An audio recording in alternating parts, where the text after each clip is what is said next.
Zahmidi TV. وليستعفف الذين لا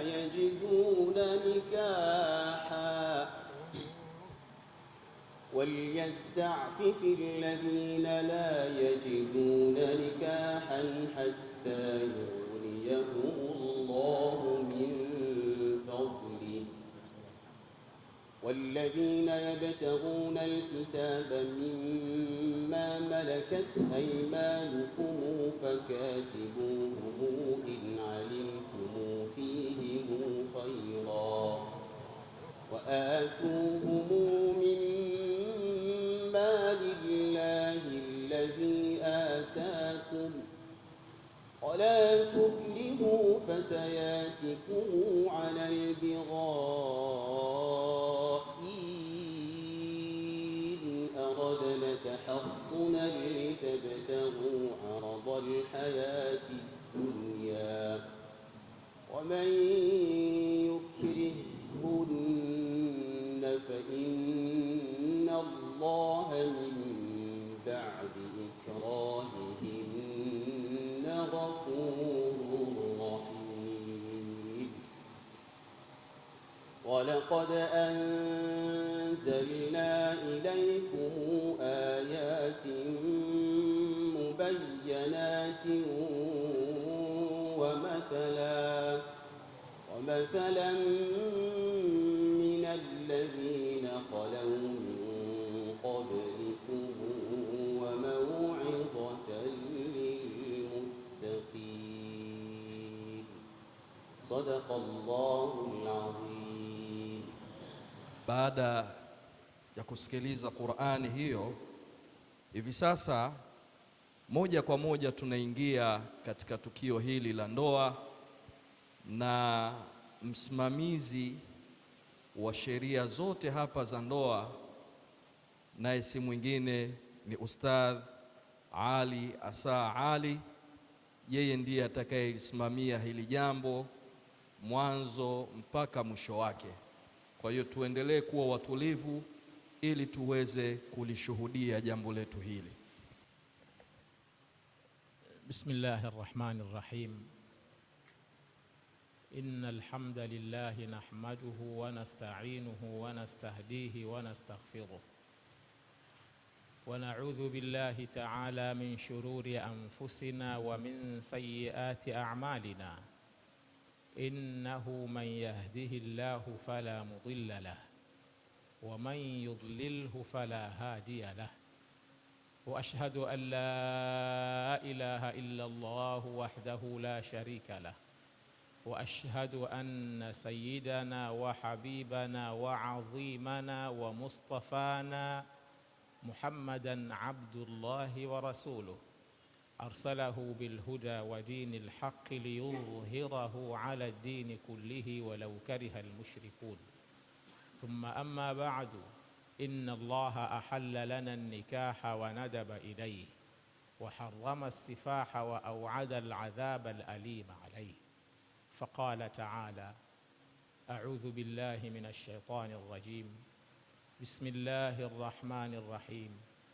يا أيها الناس اتقوا ربكم الذي خلقكم من نفس واحدة وخلق منها زوجها وبث منهما رجالا كثيرا ونساء واتقوا الله الذي تساءلون به والأرحام إن الله كان عليكم رقيبا. وقال تعالى: يا أيها الذين آمنوا اتقوا الله حق تقاته ولا تموتن إلا وأنتم مسلمون. وقال تعالى: يا أيها الذين آمنوا اتقوا الله وقولوا قولا سديدا يصلح لكم أعمالكم ويغفر لكم ذنوبكم ومن يطع الله ورسوله فقد فاز فوزا عظيما. اللهم اجعلنا من الفائزين. وقال صلى الله عليه وسلم: النكاح من سنتي فمن رغب عن سنتي فليس مني. وقال صلى الله عليه وسلم: تزوجوا الولود الولود فإني مكاثر بكم الأمم يوم القيامة. وقال صلى الله عليه وسلم: يا معشر الشباب من استطاع منكم الباءة فليتزوج، أو كما قال صلى الله عليه وسلم. قولوا جميعا: نستغفر الله. نستغفر الله من كل ذنب ونتوب إليه. عبد المالك رمضان سليمان.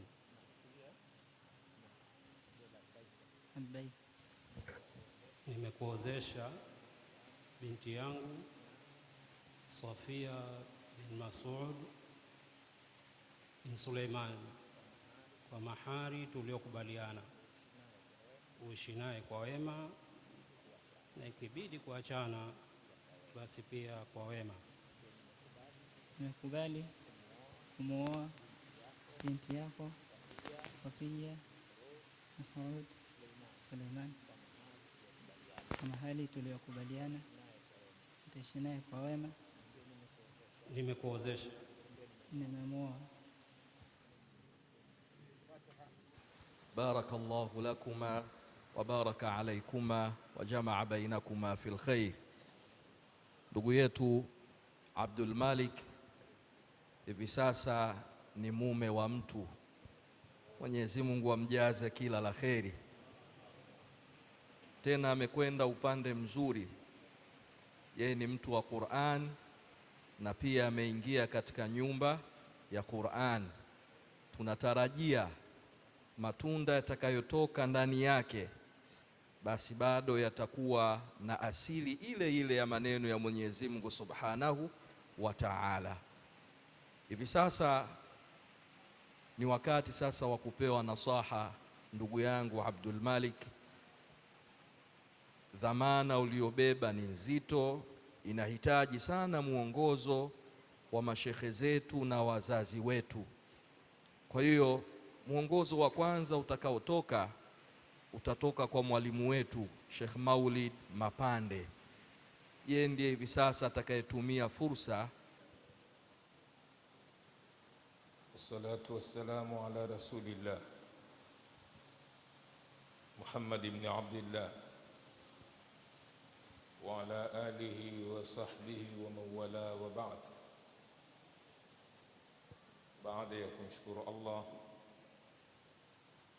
na kumtakia sala na salam Mtume Muhammadin sallallahu alayhi wasallam,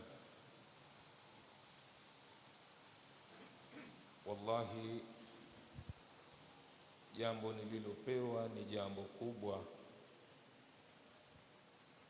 kwa mnasaba wa tukio na wale ambao waliohudhuria katika tukio hili. Hapa kuna waalimu zangu, mashekhe zangu, ambapo sikupaswa kusema mbele yao, lakini kwa kuwa nimepewa amri na watu wa sheria wanasema al-amru yaqtadi al-wujuba, na hasa pale inapotoka kwa mkubwa kwa aliye juu ikashuka kwa yule aliye chini. Kwa hiyo nami imenilazimu nisimame kwa ajili ya kutekeleza amri hiyo. Kwa hiyo naomba muniridhie mashekhe zangu, Sheikh Kaporo, Sheikh Ali Asa, niweze kusema mbele yenu. Tumekusanywa hapa na jambo la ndoa ambalo Mtume sallallahu alayhi wasallam anatuambia, ya ma'shara ash-shabab man istata'a minkum al-ba'ata falyatazawwaj fa innahu aghaddu lil-basar wa ahsan lil-farj faman lam yastati' fa alayhi bis-sawm fa innahu lahu wija. Enyi mabarobaro, enyi kongamano la vijana, yeyote ambaye atakayeweza kumudu ile baa, majukumu ya ndoa na afya akawa nayo, basi afanye hivyo. Falyatazawwaj, aoe, kwani katika ndoa ndio kuna kulihifadhi jicho na kuna kuihifadhi tupu. Muda wa kuwa Allah subhanahu wa ta'ala ametuamrisha sisi kuinamisha macho yetu, basi aliyeoa ndiyo jicho lake litakuwa limeinama zaidi. Lakini pia moja ya dhambi ambazo zitakazowaingiza watu wengi motoni ni dhambi inayotokana na farji. Utakapooa itakuwa umeidhibiti farji yako isije ikakutia motoni. Faman lam yastati' fa alayhi bisawm, na yule ambaye hawezi kumudu majukumu hayo ya ndoa, lakini ile afya nayo ni rijali sawa sawa, basi afunge. Fa innahu lahu wija, ile funga kwake itakuwa ni kinga itakayomlinda na yale matamanio ya shahwa ambazo zitakazoweza kumuelemea. Kwa hiyo leo kijana wetu Abdul Malik ametekeleza amri hii ya Mtume Muhammad, na nakumbuka kuna maneno ya Abdullah ibn Mas'ud anayesema, lau lam yabqa min umri illa 10 ayami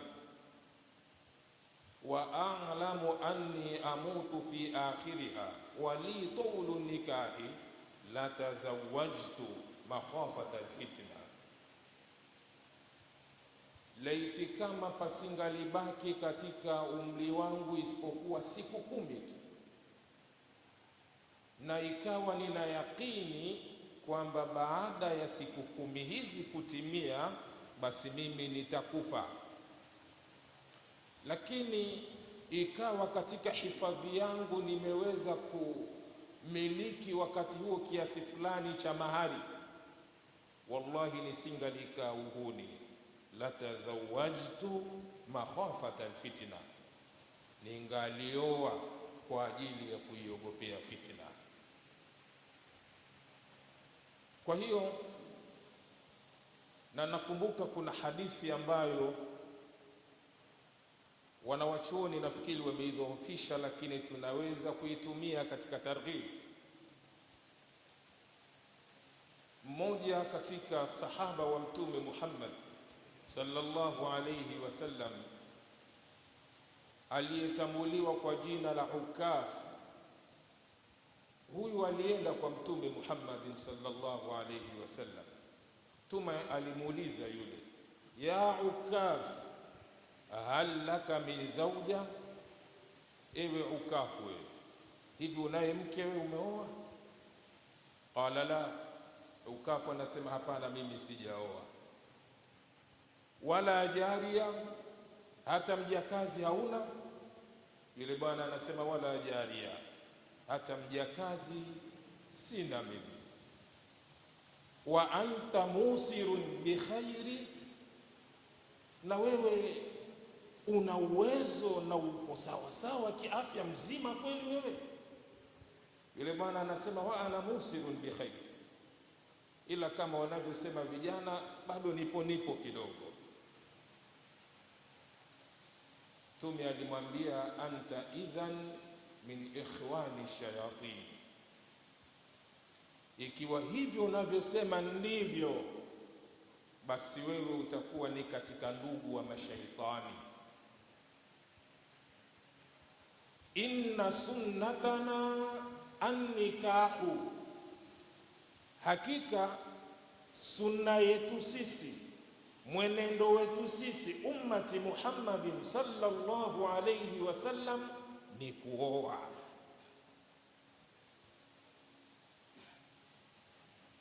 Kwa ushahidi wa hadithi hii, nikitazama hapa sura za vijana wengi na waona ndio katika wale vibwengo min ikhwani shayatin, kwa sababu uwezo wa kuoa wanao, afya inawaruhusu, lakini mpaka sasa hawana mpango wa kuoa. Anta idhan min ikhwani shayatin. Tumwombe Mwenyezi Mungu atutoe katika kundi hilo. Kwa hiyo tuingie katika mwenendo ambao aliotuachia Mtume Muhammadin sallallahu alayhi wasallam. Ni musie Abdul Malik ambaye yeye leo ndiyo ametoka katika chama hicho cha mashaitani. Wasia wangu ni wasia wa Allah subhanahu wa ta'ala pale aliposema baada a'udhu billahi minash shaitani rrajim wa ashiruhunna bil ma'rufi fa in karihtumuhunna fa asa an takrahu shay'an wa yaj'al Allahu fihi khayran kathira.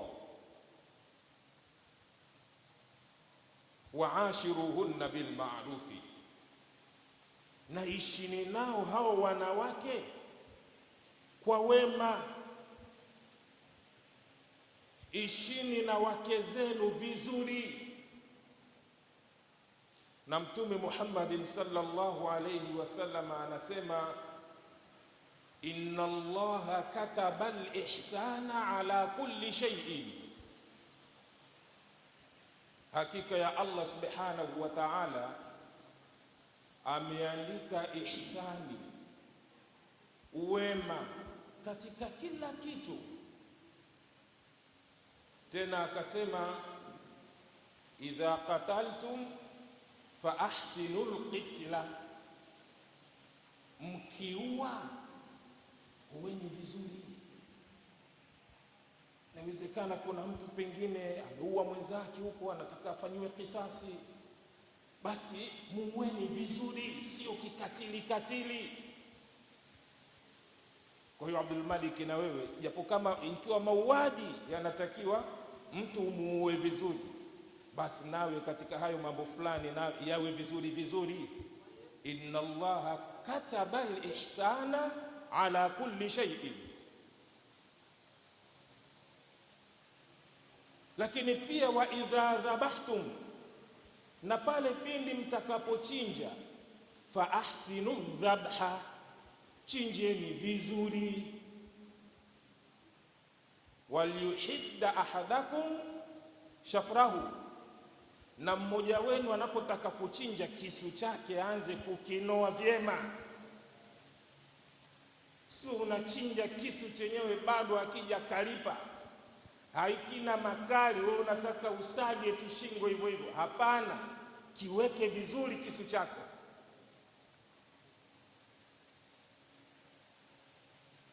Walyurih dhabihatahu, na amstareheshe kile kichinjwa chake. Wanawachuoni wanasema kisha mchinja kuku mwachilia pupute. Sisi Wandengereko tunasema kupuputa kule, kupiga mbawa, apige kelele, usimdhibiti tena, basi hata kelele haitoki, kupuputa hawezi, utakuwa unamuonea. Sinaeleweka vizuri? Basi na wewe mstareheshe mke wako. Na moja ya adabu ya kuchinja, usimuoneshe kuku kisu unachomchinjia. Kisu kikubwa hicho, afu ndio unakinoa nyanya, hata siku moja hajakiona.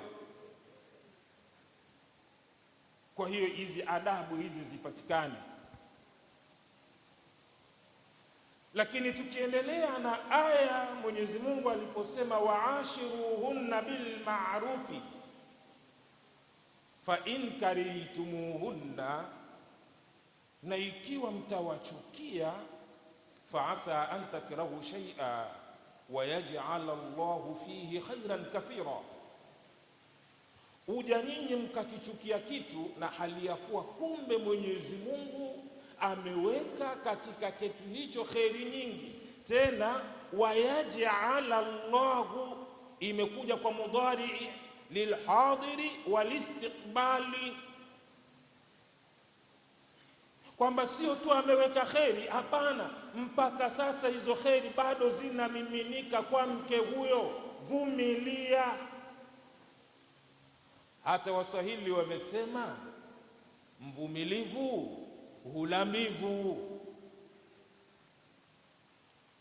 Basi tuvumiliane ili tule vilivyoiva. Hakuna mkamilifu, kila mwanadamu ana mapungufu yake. Tuvumiliane. Hawa wazee wetu hawa walivumiliana, wakazaana. Leo sisi tunaoana, nasi tuvumiliane, tuzaane ili vizazi vyetu vipate kuja kuoana. Uvumilivu.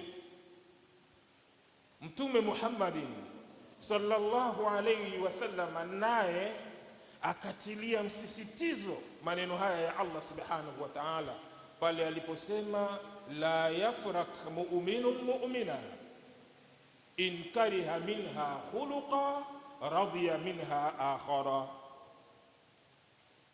Mu'min bimaana zawji wal mu'mina bimaana zawja.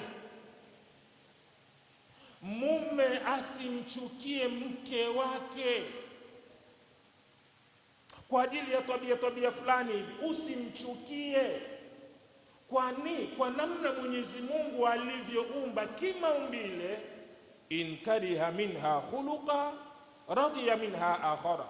Mume akichukia kwa mke huyo tabia fulani, bado atairidhia kwa mke huyo tabia nyingine.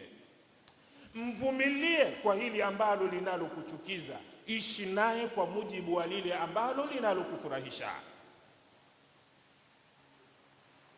Mmoja katika wasemaji aliwahi kusema, wa man yabtaghi sahiban biduni aibin asha wahida, yeyote atakayemtaka mwenza asiyekuwa na dosari, huyo ataishi peka, mfano wa dume la nyani msituni tu.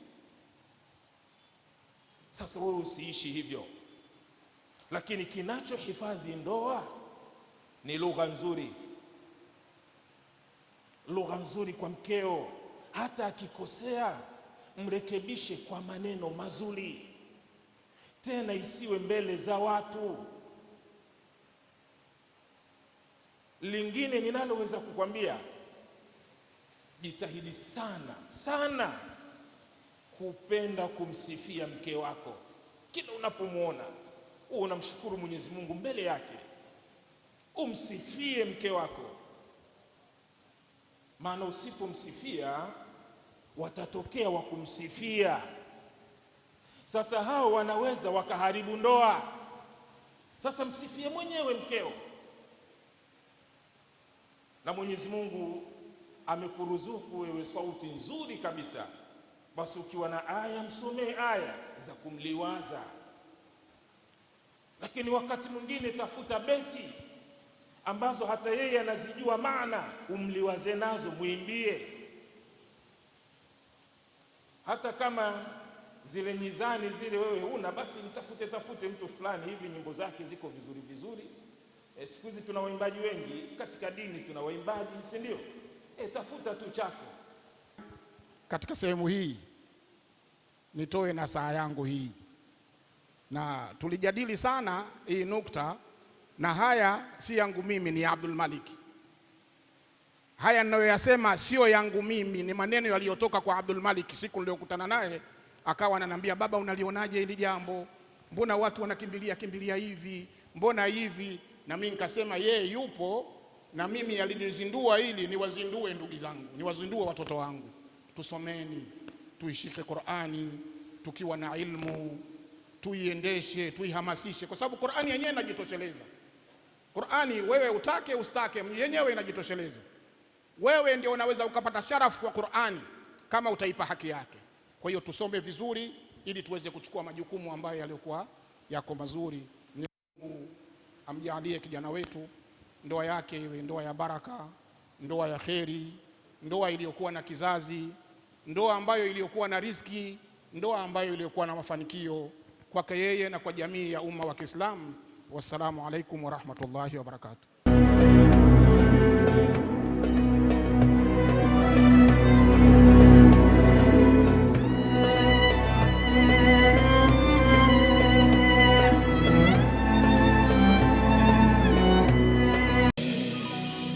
Zahmidi TV.